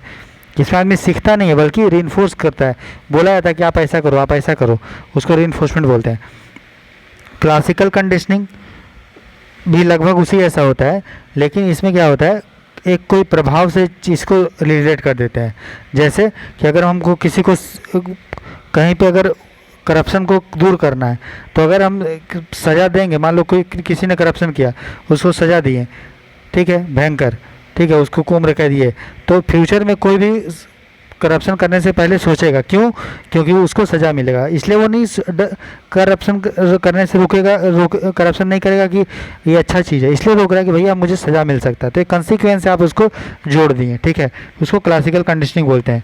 और जो समाज से हम लोग सीखते हैं उसको क्या बोलते हैं, सोशल कंडीशनिंग, सोशल लर्निंग, ठीक है। क्वेश्चन नंबर 20 है दोस्तों। अब ये सब क्वेश्चन फिर से जो है आपका इंडस्ट्रियल रिलेशंस का भी इसमें कुछ क्वेश्चन है, ठीक है, उसको भी देख लेते हैं साथ साथ। अगला है दोस्तों, कर्मचारियों का विश्वास है कि जिस हद तक वे अपने काम के माहौल को प्रभावित करते हैं, उनकी क्षमता, उनकी काम की सार्थकता और उनके काम में उनकी कथित स्वायत्तता इंगित होती है। कहने का मतलब ये है, अगर एम्प्लॉय जो है, ठीक है, उनको अगर विश्वास है इस हद तक कि वो जो है अपने जहाँ काम कर रहा है उसको अफेक्ट करते हैं, ठीक है, उनका जो भी कॉम्पिटेंस होता है, जो भी उनका क्षमता है, किसका, मजदूर का, जो वो अपने बारे में अपने को जोड़ के रखते हैं, सोचते हैं अपने बारे में कुछ, है ना, कि हम भी जो है इसके अंग हैं, तो उसको कौन सा जो है दृष्टिकोण दोस्तों कहा जाता है। तो जब भी मालिक मजदूर ये सोचता है कि हम एक बिजनेस का पार्ट हैं, ठीक है, ठीक है, तो उसको क्या लगता है कि यार हम उसके एक विभिन्न अंग बन के रहे हैं, है ना, हम अलग अलग दायरे में काम नहीं करते हैं, ठीक है, और हम बढ़िया काम करेंगे तो फैक्ट्री भी ग्रोथ अच्छे से करेगी। वो अपने काम से अगर जो है दोस्तों क्या है, संतुष्ट है, ठीक है, और उसको लग रहा है कि यार हम जो भी काम करें वो मीनिंगफुल है। ऐसे नहीं है कि हम वैसे एक बिजनेस में एक छोटा सा एम्प्लॉयर, ये मजदूर बन के रह गए हैं, ठीक है। तो वो जो ये सब इतना सारा चीज़ सोच रहा है, वो मनोवैज्ञानिक रूप से दोस्तों अपने को एम्पावर कर रहा है। तभी ना, देखिए, इसको सिर्फ जॉब सेटिस्फैक्शन कहना ये छोटा सा चीज़ है, जॉब तो खाली एक हल्का सा छोटा सा पक्ष है। इसके अलावा यहाँ तक ये बिलीव कर रहा है कि भैया कि मेरे से जो है पूरा वर्क इन्वायरमेंट प्रभावित होगा, मेरे पास जो क्षमता है वो जॉब के लिए मीनिंगफुल है, ठीक है, और उसको ऑटोनॉमी भी है, मतलब वो अपने स्वायत्ता की भी बात करता है। तो ये सब अगर बात कर रहा है तो कहीं ना कहीं जो मनोवैज्ञानिक रूप से दोस्तों एकदम सशक्त है ना। देखिए, वो ऑर्गेनाइजेशन के लिए कमिटमेंट होता है और अपने को भूल जाता, तब होता कि ऑर्गेनाइजेशन के लिए कमिटमेंट, लेकिन बोल रहा है कि यार ऑर्गेनाइजेशन के लिए कमिटमेंट तो कर ही रहे हैं, लेकिन साथ ही साथ मेरा भी तो कोई वजूद है, तो साइकोलॉजिकल अप्रोच कहलाता है दोस्तों, ठीक है। अफेक्टिव कमिटमेंट का मतलब ये हुआ कि एकदम मालिक के प्रति एकदम दृढ़ निश्चय, अंधभक्ति टाइप, ठीक है। और जॉब सेटिस्फेक्शन में सिर्फ जॉब के बारे में सोचेगा अपना कि मेरा जॉब संतुष्ट है कि नहीं, और साइकोलॉजिकल अप्रोच में पूरा कंप्लीट सोचेगा दोस्तों, ठीक है। तो 22 का आंसर क्या होगा, बी। समझ में आया? चलिए क्वेश्चन नंबर 23 देखते हैं।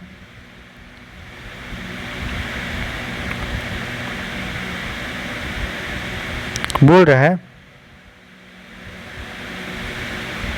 The tendency of individuals to attribute their own success to internal factors and put the blame for failure on external.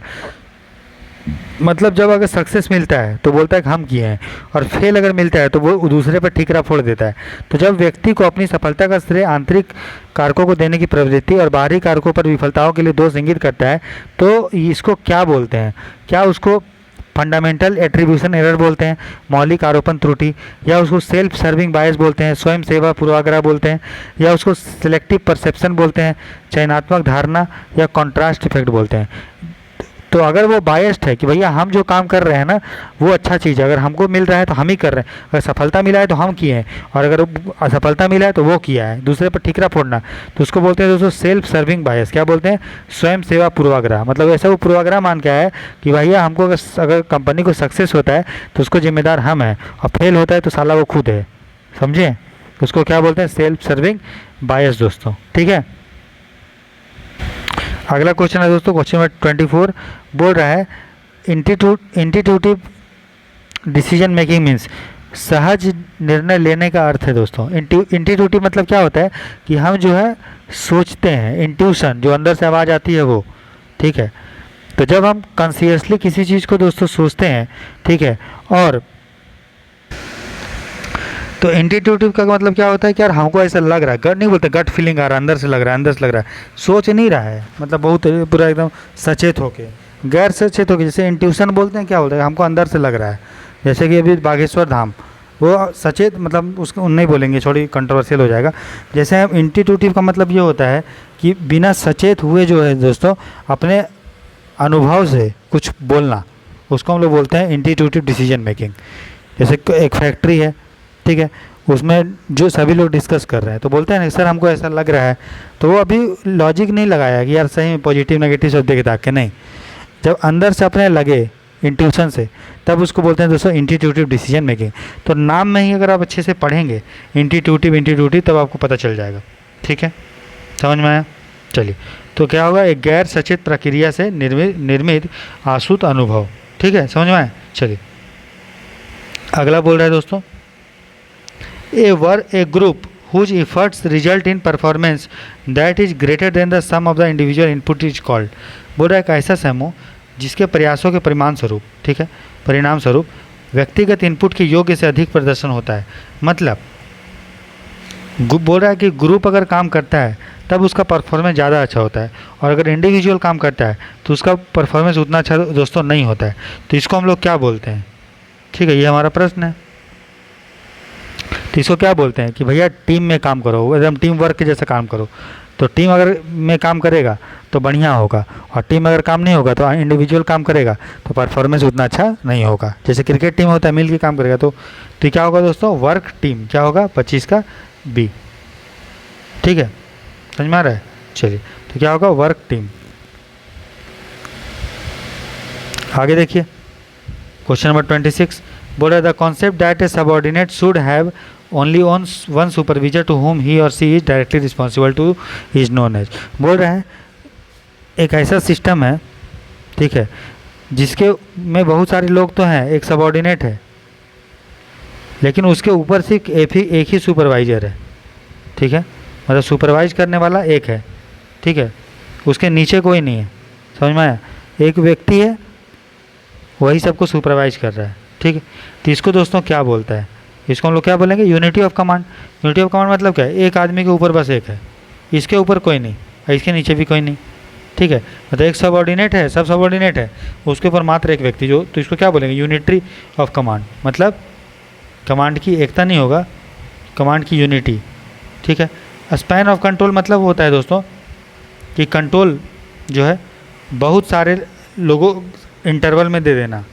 ठीक है, उसको बोलते हैं चेन ऑफ कमांड। मतलब एक के ऊपर एक, इसके ऊपर एक, इसके ऊपर एक, मतलब एक चेन बन रहा है।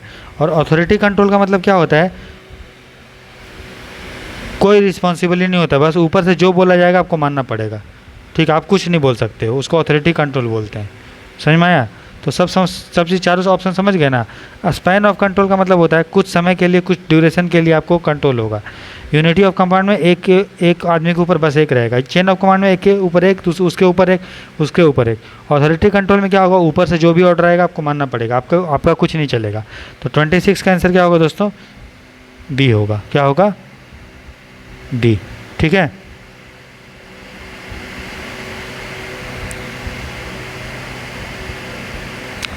Unity of command.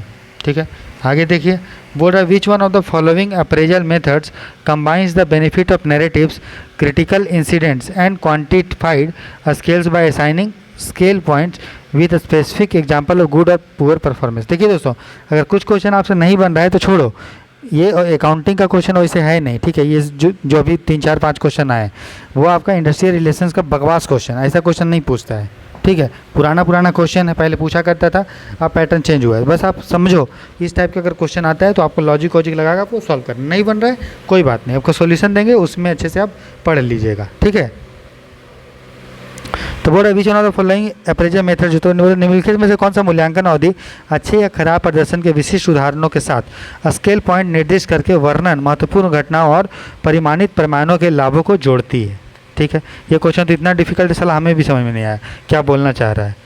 तो बोला निम्नलिखित में से किस मूल्यांकन अवधि में जो अच्छा या खराब प्रदर्शन होता है, ठीक है, उसको अलग अलग हम लोग उदाहरण के साथ जोड़ते हैं। मतलब अगर इसको आप डिकोड करोगे क्वेश्चन को, तो जैसे मान लो कोई ने अच्छा परफॉर्मेंस किया तो उसको A+ दे दिए, और कोई ख़राब किया तो उसको B- दे दिए। फिर अगर वो बढ़िया अगर वो प्रॉफिट करवा रहा है कंपनी को कोई भी घटना के थ्रू या किसके थ्रू, तो उसको बढ़ा चढ़ा के दिखा रहे हैं, ठीक है। तो वैसा अगर होगा तो उसको हम लोग क्या बोलेंगे, वो बोला गया है कि किस तरह का होगा, ठीक है। तो इसको हम लोग बोलते हैं दोस्तों बिहेवियरली एंकर्ड रेटिंग स्केल। मतलब जैसा आपका बिहेवियर होगा उसी के अनुसार आपको रेटिंग किया जाएगा, ठीक है। देखिए इसे फोर्स्ड डिस्ट्रीब्यूशन तो नहीं होगा, फोर्स्ड नहीं होगा, क्योंकि आप जैसा परफॉर्म करोगे वैसा आपको दे रहे हैं, तो अपने मन से नहीं दे रहे हैं फोर्स्ड कि इसका ये रैंक होगा। जैसा आप रेटिंग लाओगे, जैसा आपका बिहेवियर है उसी के अनुसार आपको रेटिंग दिया जाएगा, ठीक है। जैसा आपका क्या होगा दोस्तों बिहेवियर, वैसा आपको क्या होगा रेटिंग दिया जाएगा। बात समझ में आया, ये आपको ध्यान देना है। अल्टरनेटिव रैंकिंग का मतलब क्या हुआ, जैसे कि 5 लोग हैं A B C D, तो इसको A+ दे दिए, इसको नेगेटिव प्लस नेगेटिव, वो अल्टरनेटिव हुआ, अपने मन से दे दिए। जो ग्राफिक रेटिंग मतलब ग्राफ बना के कितना प्रॉफिट कराया, कितना लाभ कमाया, कुछ ग्राफ उराफ से। लेकिन यहाँ बोल रहा है भैया कि रेटिंग, यहाँ पे देखो यहीं पे लिखा हुआ है स्केल के थ्रू कर रहे हैं। तो स्केल जब कर रहे हैं और बोल रहा है कि पॉइंट दे रहे हैं, तो ग्राफ में पॉइंट थोड़ी देते हैं, ठीक है ना। और बोल रहा है कि देखिए यहाँ पे बोल भी रहा है परफॉर्मेंस के आधार पे, तो जब भी परफॉर्मेंस का बात होगा तो बिहेवियर का, और बिहेवियर के अनुसार रेटिंग है, ठीक है। आंसर क्या होगा 27 का C, ठीक है। चलिए क्वेश्चन नंबर 28 देखते हैं। बोल रहा है निम्नलिखित में से कौन सी, ठीक है, विशेषता जनसंख्याई विशेषता जो है सतह स्तर पे विविधता को दिखाती है। तो डेमोग्राफिक कैरेक्टरिस्टिक क्या है, जनसंख्या का कौन सा विशेषता है जो सरफेस लेवल पे डाइवर्सिटी दिखाती है। किस पे दोस्तों, सरफेस लेवल पे। तो आगे ऑप्शन देखते हैं क्या क्या पूछ रहा है, बोल रहा है। तो सरफेस लेवल पे हम लोग को डाइवर्सिटी दोस्तों देखना है, ठीक है। तो अगर सरफेस लेवल पे डाइवर्सिटी देखना है, किसी सरफेस पे कितने लोग हैं क्या, जैसे मान लो हमको देखना है यार कि हम खड़ा कर दें साउथ इंडिया के, नॉर्थ इंडिया के, तो एक सरफेस पे, तो नॉर्थ इंडिया के इथनिसिटी अलग होगा, है ना। ये जो है नॉर्थ इंडियन वाले जो है वो आर्यन रेस के हैं, और साउथ इंडिया जो है वो इथनिक है ना, मतलब ये जो है द्रविडियन है। तो उनका इथनिसिटी दोस्तों अलग होगा, उनका जो है gender, sex, ethnicity, age, wage, ये सब डिफरेंस होगा, ठीक है। तो सरफेस लेवल पे हम लोग बताते हैं, सरफेस मतलब ऊपर ऊपर, ठीक है, जो हम लोग को दिख रहा है। तो किसके आधार पर बताएंगे, इथनिसिटी। जैसे आप अगर एक नेपाली है उसको खड़ा कर दें और एक हम खड़ा कर दें केरल के आदमी को, तो आप देख के बता दोगे, तो उसको बोलते हैं सरफेस लेवल, जो ऊपर ऊपर देख के आप बता दे रहे हो। और दूसरा होता है दोस्तों सरफेस नहीं, एक होता है deep level, deep level diversity. इसमें आप देख के नहीं बता सकते, जब तक आप उसका पर्सनैलिटी उससे बात नहीं करेंगे, जब तक उसका वैल्यू आप देखेंगे नहीं, उसका क्या मूल्य है, उसका मानना क्या है, सोच क्या है, विचार क्या है, तब तक नहीं बता पाएंगे। तो उसको बोलेंगे डीप लेवल डाइवर्सिटी, ठीक है, समझ में आएगा। तो जो अगर वैल्यू का डिफरेंस के आधार पे आप बता रहे हो तो डीप लेवल जो है डाइवर्सिटी होगा। लेकिन यहाँ हमसे पूछा सरफेस लेवल, सतही क्या होता है, जब हम जिसको केवल देखिए सतही मतलब हम बोले ना, तो हम बोले एक तरफ आपको हम रख दें दारू, मतलब दारू नहीं रखे, ब्राउन कलर का लिक्विड रख दें और एक तरफ पानी रख दें। तो अगर हम पूछे और इसको रख दें हम एक ऐसा बोतल में, दारू के बोतल में, तो आप ऊपर अगर आप देखेंगे तो लगेगा कि यार ये वाइन है इसमें। लेकिन जब इसको आप टेस्ट करेंगे बोलेंगे यार ये वाइन थोड़ी था, ये तो हम गुड़ जो होता है ना जैगरी को भी घोलेंगे तो ब्राउन हो जाएगा। तो ब्राउन कलर के जब चेक करेंगे यार ये तो मीठा लग रहा है, इसमें तो जैगरी है। तो जो ऊपर सतही दिखेगा एथनिसिटी, उसको एथनिसिटी डाइवर्सिटी बोल देंगे। और जो हमको उससे बात करके जो डिस्कस करेंगे तो वैल्यू को चेक करके तो उसको डीप लेवल डाइवर्सिटी बोलेंगे। तो हो सके आपसे अगले एग्जाम में डीप लेवल डाइवर्सिटी पूछ दे। तो डीप लेवल डाइवर्सिटी क्या होता है, जो वैल्यू के आधार पे होता है दोस्तों, और बाकी वैल्यू के आधार पे, पर्सनैलिटी के आधार पे, प्रेफरेंस के आधार पे। लेकिन जो ऊपर ऊपर होता है वो एथनिसिटी के आधार पे हम बता देंगे, ठीक है।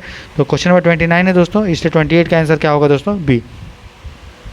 क्वेश्चन नंबर 29 है, बोल रहा है स्मार्ट जो निमोनिक है वो कहाँ कहाँ दोस्तों यूज होता है, ठीक है। तो देखिए स्मार्ट जो निमोनिक है इसको एक आदमी ने दिया था जिसका नाम था दोस्तों जॉर्ज टी डोरन। जॉर्ज टी डोरन ने दिया था। तो ये बोला था, एस का मतलब होता है दोस्तों स्पेसिफिक, इंपॉर्टेंट आपको नहीं है बस सुन लो। एस का मतलब स्पेसिफिक, एम मतलब मेजरेबल, मेजरेबल जिसको मेजर कर सकते हैं, और स्पेसिफिक मतलब विशिष्ट, असाइनेबल, ए मतलब असाइनेबल जिसको हम असाइन कर, जिसको वैल्यू दे सकते हैं, रियलिस्टिक जो रियल हो, और टी मतलब टाइम रिलेटेड, जो टाइम से रिलेटेड है दोस्तों। तो जो स्मार्ट निमोनिक है वो कहाँ यूज होगा, तो जब हम किसी को नाप सकते हैं, स्पेसिफिक है, मेजर कर सकते हैं, किसी को हम वैल्यू दे सकते हैं, ठीक है, उसको हम रियलिस्टिक से देख सकते हैं, उसका टाइम दे सकते हैं। तो हम क्या देख रहे हैं कि किसी का हम लोग परफॉर्मेंस देख रहे हैं दोस्तों, क्या देख रहे हैं, परफॉर्मेंस देख रहे हैं। तो जो जॉर्ज टी आपका डोरन ने दिया था स्मार्ट क्राइटेरिया, वो चीज़ रिलेटेड है दोस्तों किसी व्यक्ति के परफॉर्मेंस से, प्रदर्शन से, ठीक है। 29 का आंसर क्या होगा दोस्तों, सी। क्वेश्चन नंबर आप देखेंगे 30, बोल रहा है out placement is the process of. Out placement क्या है, आउट मतलब बाहर और प्लेसमेंट मतलब रखना। तो आउट प्लेसमेंट का मतलब ये होता है दोस्तों कि जो भी मान लो कोई फैक्ट्री है, ठीक है, तो उसमें मान लो कुछ लोग जो है काम के लायक नहीं बचे, तो उन लोगों को मदद करना नया जॉब खोजने में, उसको हम लोग बोलते हैं आउट प्लेसमेंट। तो आउट प्लेसमेंट का मतलब ये है कि जो मज़दूर जो हम लोग किसी कारणवश नौकरी से निकाल दिए या फिर उनको वो लायक नहीं है, तो उनको मदद करना, ताकि जो है ऐसे नौकरी पाने में मदद करना ताकि उनको कोई दिक्कत फ्यूचर में ना हो दोस्तों, ठीक है। तो इसका मतलब होता है आउट प्लेसमेंट का मतलब helping redundant employ to find new job, जो अनावश्यक कर्मचारियों को नई नौकरी खोजने में, ठीक है, तो उसको क्या बोलते हैं, आउट प्लेसमेंट। बाकी चीज़ क्या है, removal of employees from the job, इसको दोस्तों बोलते हैं ले ऑफ। ले ऑफ मतलब नौकरी से हटा देना, और किसी की संख्या को कम कर देना, उसको अपने मैं बताया था छटनी बोलते हैं, रिट्रेंचमेंट, रिट्रेंचमेंट, ठीक है। चलिए क्वेश्चन नंबर 31 देखते हैं। न्यूमेरिकल बहुत कम आता है इसलिए मैं न्यूमेरिकल उतना आप लोगों को नहीं करवाया हूँ, ठीक है। चलिए क्वेश्चन 31 है दोस्तों, data regarding the inventory of a particular item of usage in the production activity of an organisation are. बोल रहा है एक डेटा है इन्वेंट्री से रिलेटेड, कितना हमारे पास जो है स्टॉक है उससे रिलेटेड बोल रहा है। अब देखिए ये इतना लंबा क्वेश्चन है, ये फालतू क्वेश्चन कभी इस टाइप का आएगा नहीं, और आएगा भी तो आपको करने से कोई मतलब है नहीं। आप इस क्वेश्चन को जो दोस्तों चाहेंगे तो छोड़ सकते हैं, ठीक है। और अगर आपको इसको अटेंड करना ही है तो मैं बता देता हूँ, बहुत आसान क्वेश्चन है। पहला बोल रहा है कि कोई भी कंपनी में जो है, कंपनी ने सामान खरीदा 1500 पीस, ठीक है, और टोटल खर्चा हुआ इसको 1,27,500, मतलब पर यूनिट कॉस्ट है, एक यूनिट का कॉस्ट है 85 रुपये, ठीक है। तो कॉस्ट प्राइस जो है एक यूनिट का कितना है दोस्तों, 85 रुपये, शुरू में 1500 खरीदा तब, ठीक है। अब कंपनी ने 300 और ख़रीदा, तो 300 और ख़रीदा, उसको ख़रीदा 95 रुपया पर पीस में, ठीक है। बोला consumption in the production process during the year X has been 600 unit. बोला कि 600 यूनिट जो है सामान का कंज्यूम हुआ, मतलब ख़रीदा कितना, 1500 पीस ख़रीदा शुरू में और 300 बाद में ख़रीदा, और 600 यूनिट जो है उसको दोस्तों कंज्यूम हुआ, ठीक है। बोल रहा है working by the first in first out. तो आपको मेथड कौन सा यूज़ करना है, फर्स्ट इन फर्स्ट आउट, मतलब जो पहले आया उसको सबसे पहले बेचना है दोस्तों, ठीक है। तो बोल रहा है value of the residual inventory of the item at the end of the year. तो जो साल में, ठीक है, साल में के अंत में जो भी आपका रेसिडुअल वैल्यू बचा, कितना आपका सामान बचा, उसका मूल्य आपको निकालना है। समझ में आया, सिंपल क्वेश्चन है। चलिए तो सबसे पहले देखिए कि ये जो है 600 यूनिट उसके पास दोस्तों जो है, तो देखिए दोस्तों जो उसके पास सामान आया टोटल, ठीक है, तो शुरू में उसके पास कितना इन्वेंट्री था, शुरू के साल के शुरू में कितना था, 1500 ये और 300 जो है, और तो 1500 के हिसाब से 85 का कितना मूल्य हो गया, 1,27,000, और 300 और ख़रीदा तो कितना हो गया दोस्तों, 300 × 95, तो 1,27,000 प्लस 300 इंटू 95, इतना का इन्वेंट्री जो है वो ख़रीदा और बोल रहा है कंज्यूम हो गया, कितना हो गया 600, तो 600 यूनिट कंज्यूम हो गया। ठीक है, तो 600 यूनिट दोस्तों अगर कंज्यूम हुआ तो बचा कितना वो पूछा है, रेसिडुअरी, और किस मेथड पे, फर्स्ट इन फर्स्ट आउट, मतलब जो पहले आया वो। तो जो 600 कंज्यूम हुआ होगा दोस्तों, तो ये बताइए जो 600 कंज्यूम हुआ होगा वो कौन सा हुआ होगा, जो पहले आया होगा, क्योंकि बोल रहा है कि पहले आया और जो पहले आया उसको पहले आउट करो। तो 600 जो कंज्यूम हुआ, तो 600 कंज्यूम मेरा अगर हो गया तो 600 इंटू 85, इतना तो कंज्यूम हो गया। और 85 क्यों लिए, 95 क्यों नहीं लिए, क्योंकि पहले कौन सा आया था, पहले आया था 85 वाला, 85 रुपया वाला, और कितना आया था 1500। तो 1500 में से आपका जो 600 है वो आपका क्या हो गया दोस्तों, कंज्यूम। समझ में आया? ठीक है, तो देखिए यहाँ पे बोला 600 क्या हो गया, कंज्यूम हो गया। तो बचा कितना दोस्तों, 900, सॉरी 1500 में 600 घटा तो 900, तो 900 इंटू 85 इसके पास अभी बचा। तो शुरू में इतना था और अभी बचा कितना, 900 इंटू 85। तो जब 12,700 प्लस 300 इंटू 95 माइनस आप 900 इंटू 85 घटाएंगे, तब आपका क्या आएगा दोस्तों, फर्स्ट इन फर्स्ट आउट से रेसिडुअल इन्वेंट्री। ठीक है, तो जब आप सॉल्व करेंगे तो इसका आंसर क्या हो जाएगा दोस्तों, 1,05,000। अगर समझ में आया तो ठीक है, नहीं आया तो आप छोड़ सकते हैं, न्यूमेरिकल उतना काम का नहीं है। अगर एक क्वेश्चन भी आ जाएगा तो आप छोड़ दो, क्योंकि आपको इसमें टाइम लगेगा। आपको 120 क्वेश्चन दोस्तों सॉल्व करना है। ठीक है, न्यूमेरिकल इसलिए देता है क्योंकि आपको फंसाने के लिए देता है। आप न्यूमेरिकल छोड़ो, आगे बढ़ो। ठीक है, समझ में आया? 120 क्वेश्चन है, 2 घंटा में सॉल्व करना, उसमें मैथ का भी न्यूमेरिकल होता है, कितना आप सॉल्व करेंगे। इसलिए न्यूमेरिकल जो है आपको फंसाने के लिए होता है। न्यूमेरिकल तभी अटेम्प्ट करो जब आपका जो है थ्योरी नहीं बन रहा है और आपका कट ऑफ नीचे बहुत आगे क्वेश्चन आप नहीं सॉल्व कर पा रहे हैं, तब फिर न्यूमेरिकल पूछ दिया। अगर बन रहा है तो ठीक है, नहीं तो आगे बढ़िए। बोल from the information given below calculate the sum insurable. बोल रहा है नीचे हम लोग का डेटा दिया है, बोल रहा है कि बीमा योग्य राशि कितना है वो हमें बताना है। बोल रहा है आग लगा 1/3/2016 को, ठीक है, और टर्नओवर फ्रॉम 1/3/2015 से, ये 2 है, 29/2/2016 तक कितना था, इकाई दाई सैकड़ा हज़ार 10,000 लाख 10 लाख करोड़, 8 करोड़ रुपया उसका टर्नओवर है। कब, 1/3/2015 से लेके 29/2/2016 तक। ठीक है, और आग लगा कितना, 1/3/2016 को। बोल रहा है एग्रीगेट ग्रॉस प्रॉफिट रेशियो है दोस्तों 20%, 20% उसका प्रॉफिट जो होता है। ठीक, अगर सामान बेचेगा तब। ठीक, टर्नओवर का मतलब क्या होता है दोस्तों, सेल। टर्नओवर मतलब कितना का उसने सामान बेचा। ठीक है, समझ में आया आपको? तो ये बताइए अगर 20% हमारा प्रॉफिट है, ठीक है, तो 20% किस पे प्रॉफिट है। और यहाँ पे लिखा हुआ है कि special circumstances clause provided for the increase of turnover by, तो मतलब ये भी मान के हमें चलना है कि 10% उसका टर्नओवर जो है बढ़ेगा।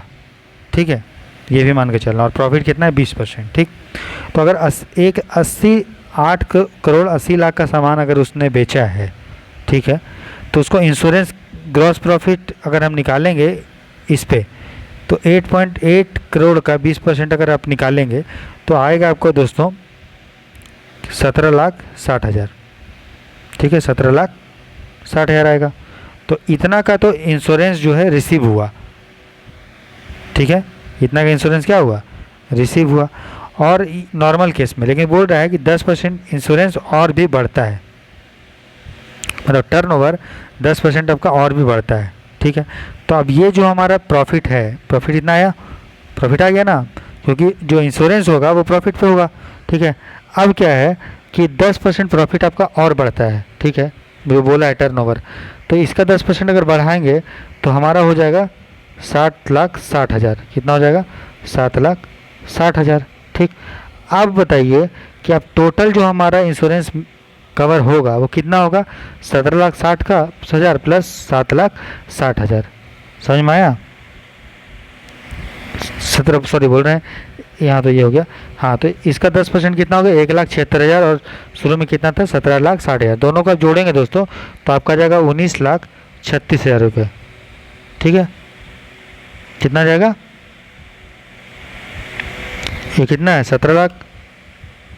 ठीक है दोस्तों, तो ये दोनों का जब जोड़ देंगे तो आपका आंसर जो है निकल जाएगा। तो आंसर क्या होगा दोस्तों, 19,36,000। नहीं समझ में आया, कोई बात नहीं, आगे बढ़िए। न्यूमेरिकल को उतना पूछता भी नहीं है, आपको फंसाता है झूठ मूठ का, आप फंसो मत, न्यूमेरिकल में मत बनाओ न्यूमेरिकल। ठीक है, आगे देखिए क्वेश्चन दोस्तों, जो अकाउंटिंग से 34 क्वेश्चन और भी कुछ क्वेश्चन पूछा है। ठीक है, तो बाकी क्वेश्चन को मैंने पहले जब हम पढ़ाए थे आपको, तो उसको कवर कर दिए थे। ठीक है, अभी जो मोटा मोटी आपको कवर कर दे रहे हैं।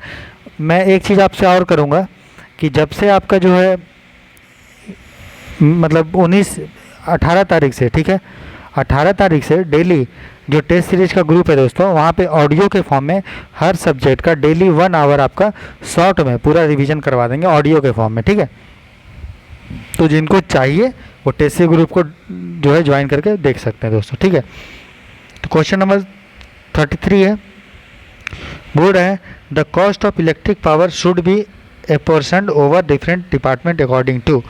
बोल रहा है विद्युत शक्ति की लागत को विभिन्न विभागों में विभाजित किया जाना चाहिए। तो इलेक्ट्रिक पावर को हम लोग कॉस्ट निकालते हैं, हम लोग निकालते हैं दोस्तों किलोवाट आवर में। किसको निकालते हैं? किलोवाट आवर में। तो एक मशीन ने कितना किलोवाट पावर कंज्यूम किया है, ठीक है, और कितने घंटे में किया है, उसी को एक यूनिट बोलते हैं। ठीक है, तो जब हम किलोवाट आवर को, ठीक है, मतलब किलोवाट आवर मतलब क्या हुआ? हॉर्स पावर, क्योंकि एक हॉर्स पावर बराबर 700 समथिंग जो है किलोवाट आवर होता है, वाट आवर होता है, आपको पता होगा, है ना, 746 के आसपास। तो हॉर्स पावर को मतलब किलोवाट आवर मतलब किलोवाट मतलब हॉर्स पावर, और आवर मतलब मशीन कितना घंटा काम किया। जब दोनों को हम लोग मल्टीप्लाई कर देंगे दोस्तों, तो हम लोग कितना कंज्यूम हुआ है बिजली, वो हम लोग को निकल जाएगा। ठीक है, तो समझ गए दोस्तों 33 का आंसर सी। तो अकाउंटिंग से उतना टफ क्वेश्चन नहीं आता, बस बार बार अब मैंने जो पढ़ा है ना उसको बार बार आप रिवाइज करते रहो, जो चीज़ छूटा वो उसको भी जो है बता देंगे बाद में।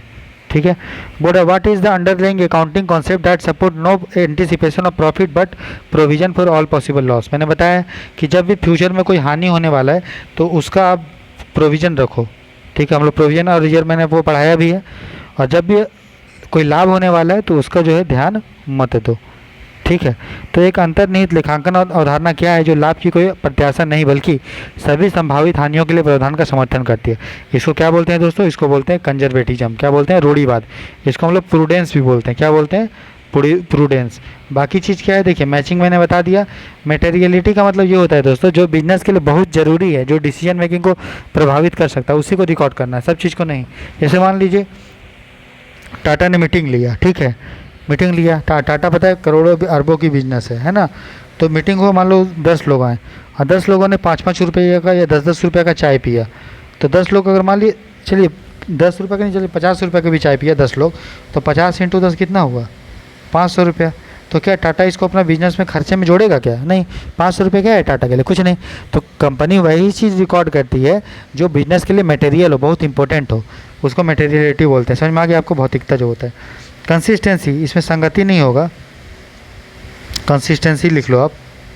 कंसिस्टेंसी का मतलब ये होता है कि कोई भी कंपनी इस साल जो अकाउंटिंग प्रिंसिपल फॉलो की है वही अकाउंटिंग प्रिंसिपल ये अगले साल भी फॉलो करेगी, निभाएगी, उसको हम लोग बोलते हैं दोस्तों कंसिस्टेंसी। चेंज नहीं करेगी। चेंज तभी करेगी जब कानून जो है परमिशन देगा।